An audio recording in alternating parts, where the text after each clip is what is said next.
My name is Brianna Hale. I'm 29. On Saturday, October 14th, my mother stood in the middle of my cousin's baby shower, pink balloons, punch bowl, 30 relatives watching, and smiled like she was giving a toast.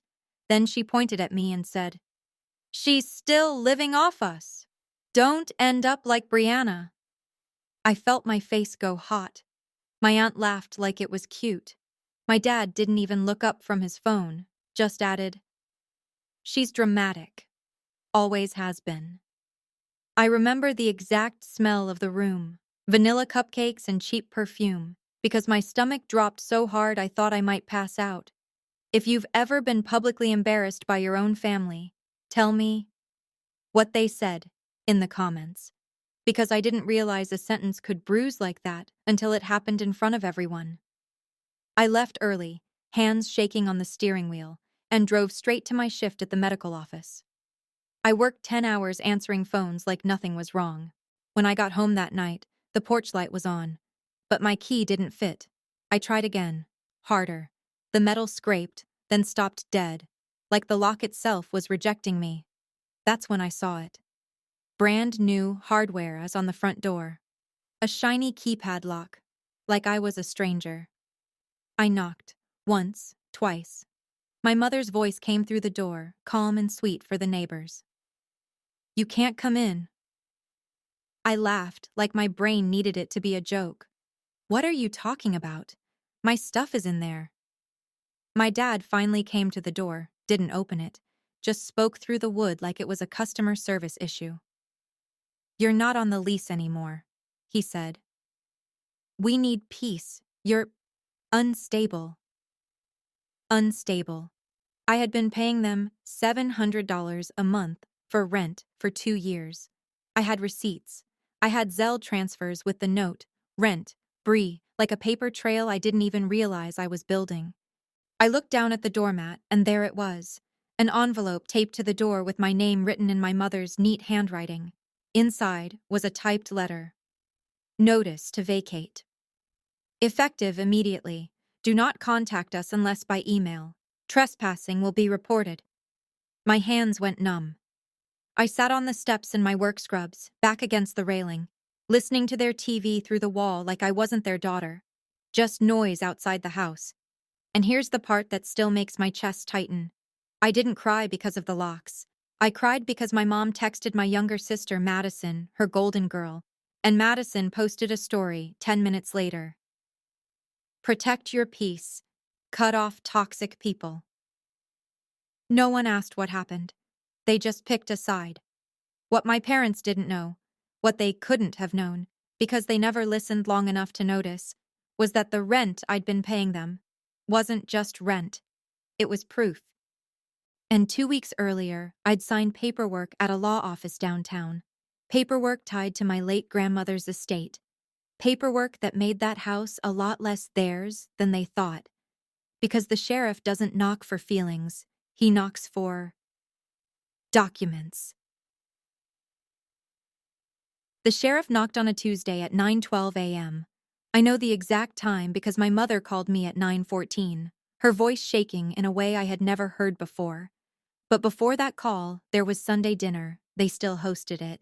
Of course they did. Image was everything. My parents' house, technically my grandmother's house before she passed, was full of relatives again. Pot roast, crystal glasses, Madison laughing too loud at something my dad said. I wasn't invited, but my lawyer was. Her name is Elaine Porter. 62, silver bob, voice like she'd been calmly destroying men in courtrooms for 40 years. She had warned me. "Are you ready for this to go public?" I said yes. Because humiliation cuts deeper when it's one-sided. I wasn't going to carry it alone anymore. At 9:12 a.m. Tuesday, Sheriff Dalton served them. Certified documents, court-stamped, filed, valid, and apparently my father tried to argue on the porch. "You've got the wrong house." The sheriff reportedly replied, "Sir, I assure you, I do not." Here's what my parents didn't expect. When my grandmother died 8 months earlier, Everyone assumed the house transferred to my father automatically. That's what he told people. That's what he told the bank. That's what he told me when he said, "You'll never own anything if you keep acting like this." But my grandmother didn't trust him, and she didn't hide it. In her will, read quietly in a downtown office with just me and Elaine present, there was a clause, a conditional transfer. The property would remain in a family trust for 1 year. During that year, any documented financial contribution toward maintenance, taxes, or mortgage would establish proportional equity ownership. Guess who had 2 years of labeled traceable payments marked rent? Guess who had proof of property tax payments my father claimed he covered? Guess who had Zelle memos and bank statements printed in chronological order? Me. What he didn't know, because he never once asked how I afforded my little job, was that Elaine had been my grandmother's attorney first, and she had called me 3 days after the funeral. "Your grandmother left something interesting behind," she said. I didn't understand at the time. Now I did. Sunday dinner ended early that night, because Elaine walked into their dining room at 6:43 p.m., placed a leather folder on the table between the mashed potatoes and the wine glasses, and said calmly, "Before anyone finishes dessert, I believe we need to clarify ownership." Madison laughed at first. "Is this a joke?" My father smiled that tight smile he uses when he thinks he's smarter than everyone. "It's settled," he said. "The house is mine." Elaine opened the folder. "No," she said gently. "It is not." She read the clause aloud. Every word. You could hear forks stop moving. My aunt actually gasped. My mother's face drained of color as Elaine slid printed bank transfers across the table. Dates highlighted, amounts circled, 2 years of contributions exceeding 30% of total housing costs. My father's overconfidence didn't collapse dramatically. It cracked, small at first, then visibly. "That was rent," he snapped. Elaine met his eyes. "No, sir. It was documented contribution toward mortgage obligations during a trust holding period, and per Clause 7B, that establishes equity." Silence. Then the part that shifted everything. "If this matter proceeds to court," Elaine continued, "the judge will also review evidence of unlawful lockout and retaliatory eviction."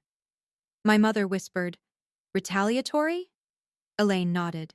"Yes, especially since Brianna now holds legal standing as a partial equity owner." Partial owner of the house they locked me out of. My phone rang right as dessert plates were cleared. 9:14 a.m. My mother. Her voice wasn't calm anymore. "What did you do?" For the first time in my life, I didn't shrink. "I protected my peace," I said quietly. And this time, it wasn't a lie. My mother showed up at my apartment the next morning. No makeup, no perfectly styled hair, just panic. "You're going to ruin this family," she said the second I opened the door. Not hello, not can we talk, ruin. I leaned against the frame and let her speak. "You humiliated your father in front of everyone," she continued. "Do you have any idea what people are saying?" There it was. Not, "We hurt you," not, "We were wrong." What are people saying? Image first. Always. "I didn't humiliate him," I replied calmly. "The documents did." She flinched at that. Inside, my phone buzzed non-stop. Texts from cousins, from church friends, from neighbors who had apparently heard about the legal situation. Because here's the thing about public exposure. When the golden narrative cracks, people get curious. And the sheriff filing wasn't private. It was county record. Elaine had officially petitioned for enforcement of my equity rights and unlawful eviction damages, which meant court, which meant discovery, which meant every payment, every email, every unstable accusation in writing would be examined under oath. What my father didn't know, what he absolutely didn't know, was that I had saved every text where he called me dramatic while accepting my money. Saved every message where my mother wrote, "Don't tell people you still live here. It looks bad." Gaslighting doesn't survive documentation. 2 weeks later, we were in mediation, neutral office, fluorescent lighting, a long wooden table that felt colder than it looked. Madison sat beside my parents, arms crossed like I'd betrayed them. Elaine sat beside me, calm as ever. My father tried confidence first. "This is ridiculous," he said. "She was helping out. That doesn't make her an owner." Elaine slid a copy of the trust clause forward again, then the bank summaries, then the unlawful lockout statute, then photos I had taken the night they changed the locks, time-stamped. "Additionally," Elaine added, "we have documented reputational harm due to public false statements labeling my client unstable." My mother's eyes widened. "You can't prove that," she said. Elaine didn't argue. She pressed play. Audio. My cousin had sent me a recording from the baby shower. The toast. Clear as day. "She's still living off us." Room reaction included. Silence swallowed the mediation room. That was the moment. Not dramatic. Not explosive. Just quiet realization. Their control was gone. The mediator spoke gently. Given the documentation, the likely court outcome would grant Ms. Hale equity enforcement and damages. Numbers were discussed. Serious numbers. Buyout figures. Legal fees. Reputational exposure if trial proceeded. For the first time in my life, my father looked at me. Not through me. "You'd really do this?" he asked. "Here's the truth. I didn't want revenge. I wanted acknowledgement." "I didn't lock you out," I said evenly. "You locked me out." The settlement finalized 3 days later. They refinanced. Bought out my equity, plus damages. It cost them financially. But what cost more? People knowing the truth. Church friends stopped inviting them to lead committees. My aunt stopped reposting my mother's inspirational quotes. Madison stopped posting about toxic people. Reputation shifts quietly, but permanently. I moved into my own condo 2 months later. My name alone on the deed. No trust clause, no conditions, just mine. I changed my locks the first night, not out of fear, out of closure. My parents emailed once after the settlement. "We hope one day you can forgive us." I didn't respond. Forgiveness doesn't require proximity, and boundaries don't require explanation. If you've ever had to choose between keeping the peace and protecting yourself, tell me, what did you choose? Because here's what I learned. When people think you're powerless, they get careless. And when the sheriff knocks, it's not about revenge. It's about records. And I keep mine. The end. 3 months after the settlement, my father tried to rewrite the story. He requested to speak at church. Sunday service. Full room. Polished apology tone. "I've made mistakes as a parent," he said at the podium. "Sometimes children misunderstand tough love." Misunderstand. There were murmurs. Sympathetic nods. He never said my name. He never said lockout. He never said sheriff. Just vague humility wrapped in reputation control. What he didn't know was that I had already made peace with not correcting every narrative. But God has a sense of timing. Because that same week, the county updated public property records online. Refinance details. Equity buyout amount. Filed settlement summary. It circulated quietly at first, screenshots in group chats, then louder. Wait, she was an owner? Unlawful eviction?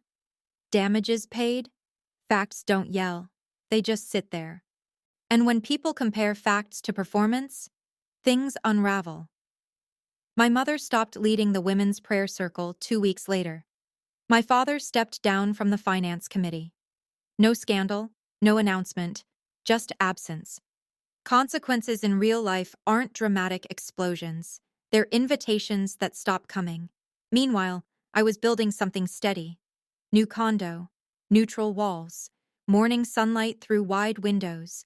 I bought a solid wood desk and framed my grandmother's photo above it. Because this part matters, none of this would have happened without her quiet foresight. Elaine met me for coffee one afternoon and said something that stayed with me. "Your grandmother didn't give you a house," she said. "She gave you leverage. And leverage changes dynamics, not just legally, emotionally." The first holiday after everything, I didn't go home. I hosted Friendsgiving instead. Small, intentional, no performance. At one point, my friend Lauren asked gently, "Do you miss them?" I thought about it. I missed the idea of them. But I don't miss being the family scapegoat. I don't miss being the example of what not to become. And I definitely don't miss knocking on a door that used to open without question.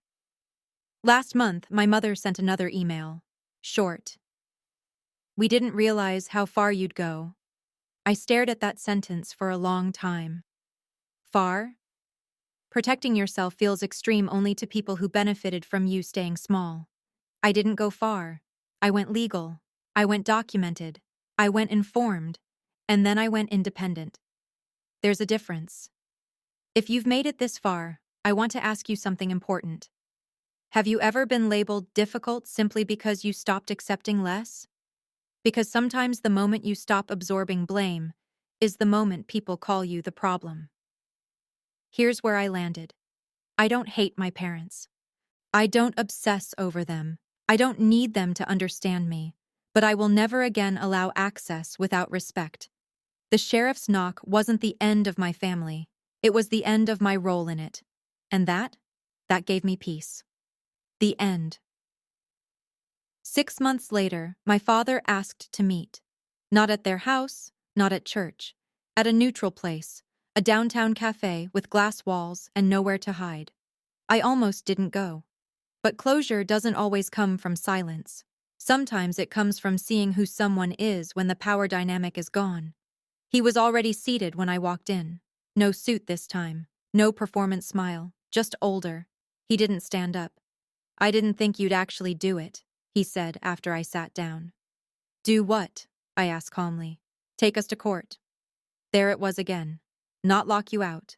Not lie about you. Not humiliate you. Just the consequence. I stirred my coffee slowly. "You changed the locks." He exhaled hard. "You are becoming impossible to live with." Impossible. That word used to crush me.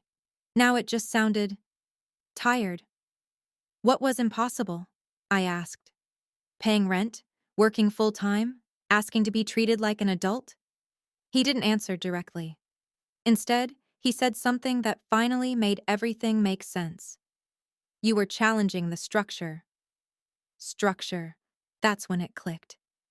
In our family, there was a hierarchy: golden child, image keepers, peace preservers, and me, the absorber. The one who took the tension so everyone else could pretend things were fine. When I stopped absorbing, the structure shook, and they called that instability. "I wasn't challenging the family," I said evenly. "I was challenging the disrespect." He looked down at his hands. For the first time in my life, I saw it clearly. He didn't think he was cruel. He thought he was entitled. Entitled to control the narrative. Entitled to my contributions. Entitled to access without accountability. That's a different kind of problem. "I don't expect things to go back," he said quietly. "They won't," I replied. That wasn't anger. That was clarity. He nodded once, almost like he knew that already. Before we left, he said something that surprised me. "Your grandmother always said you were the strongest one." I smiled softly. She was right. Not defensive, not sharp, just factual. We walked out separately.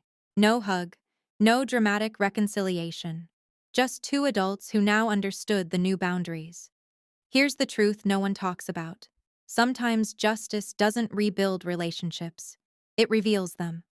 My life now is simple in the best way.